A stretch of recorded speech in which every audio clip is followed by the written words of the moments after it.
Hello, the topic for today's session is SAP versus Oracle versus Microsoft in ERP market. This is Hassan Mir from 02protraining.com. So the three companies, SAP, Oracle and Microsoft, make up 47% of the whole ERP market, and these three companies are part of tier 1 of the ERP market. Although the number of companies are 3, but they are occupying half of the ERP market share. Okay, and the software offered by these three companies are not only robust but offer very deep functionality of ERP and mostly used by global companies.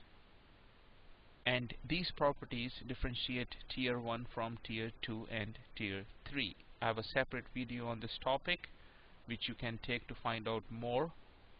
So these three companies together make up tier 1 of the market, but the number of applications offered by these three companies differ. Oracle offers the largest number of ERP applications.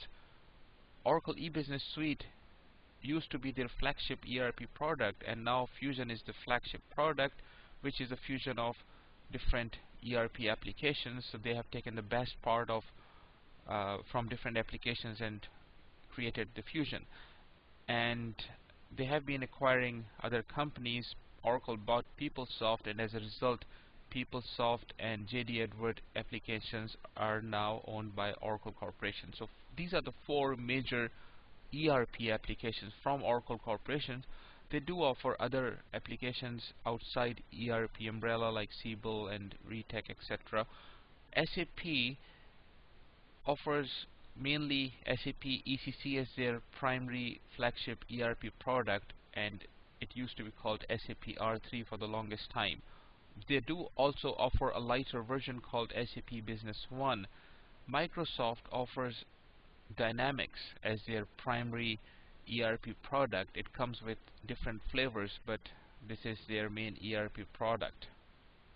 In terms of the market share, SAP has a lion's share of 22%, then Oracle in the second position with 15%, and then Microsoft with 10%. Keep in mind that this 15% includes all the ERP applications that Oracle owns. So in short, these three companies are the biggest ERP players in the market. Most of the numbers that you're seeing are coming from the research conducted by Panoramic Consulting. So we understand that these are the three biggest ERP vendors, but how many times do they get shortlisted when a client is contemplating implementation of an ERP software? SAP gets shortlisted the most, 35% of the time. Obviously they don't get to be picked the same number of time, but we are only talking about the percentage of being shortlisted.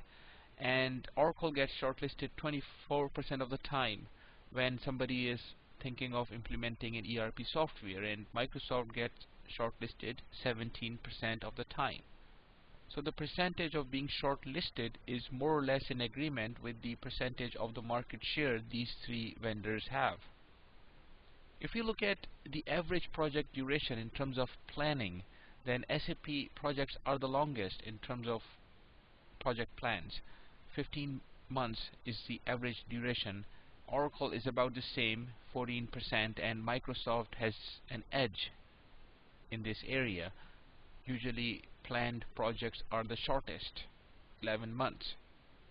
Although we have really mastered the project management, but still it's very unfortunate that projects do not finish in time. So what we talked about earlier was the planning, but in reality projects take longer to complete. SAP projects take on average 17 months to finish, Oracle projects 18 months, and Microsoft projects 13 months. If we now talk about delays only, which is the actual duration minus planned duration, we're talking about averages here, then SAP projects finish 2 months late on average, Oracle projects finish 4 months late, and Microsoft projects finish 2 months late. keep in mind that total of 61% of ERP projects run late, no matter which ERP software is being implemented by which consulting company. 65% total projects. So let's go back to the shortlisting topic a bit. Although SAP gets shortlisted 35% of the time, but Oracle and Microsoft gets selected in the final selection more frequently than SAP, maybe because SAP is perceived as more expensive and complicated application to implement, but SAP does have the largest market share of 22%. It gets shortlisted even more often, 35%, but in the final selection, usually other ERP vendors win. So having said that, let's summarize the attributes that are visible in the market for SAP, Oracle, and Microsoft as ERP vendors. So SAP does enjoy the largest market share, 22%. It has the highest shortlisting rate, 35%, but lowest selection rate from the shortlist, as I have already discussed.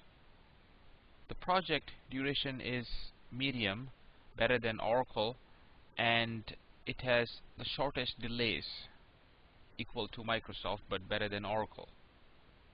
So on average, an SAP project takes 17 months to complete, and on average it gets delayed by 2 months. Now let's talk about Oracle. It does have medium market share compared to SAP and Microsoft. It's enjoying 15% of the market share. It has medium shortlisting rate. It's better than Microsoft, but SAP has a better rate of 35%. Oracle gets shortlisted 24% of the time. It has medium selection rate from the shortlist. It does get selected more often than SAP if it is in the shortlist. And in terms of project durations, it's worse, 18 months on average, and it gets on average delayed by 4 months than what was actually planned. Now let's talk about Microsoft. It has the smallest market share of the three, that is 10%. It has the lowest shortlisting rate of 17%, but when it gets shortlisted, most likely it will be selected. It has the highest selection rate from the shortlist, and the project durations are the best for Microsoft, only 13 months, and the average delay is also very good. Ideally there shouldn't be any delays, but average delay in Microsoft projects is 2 months, which is better than Oracle, but at the same level as SAP.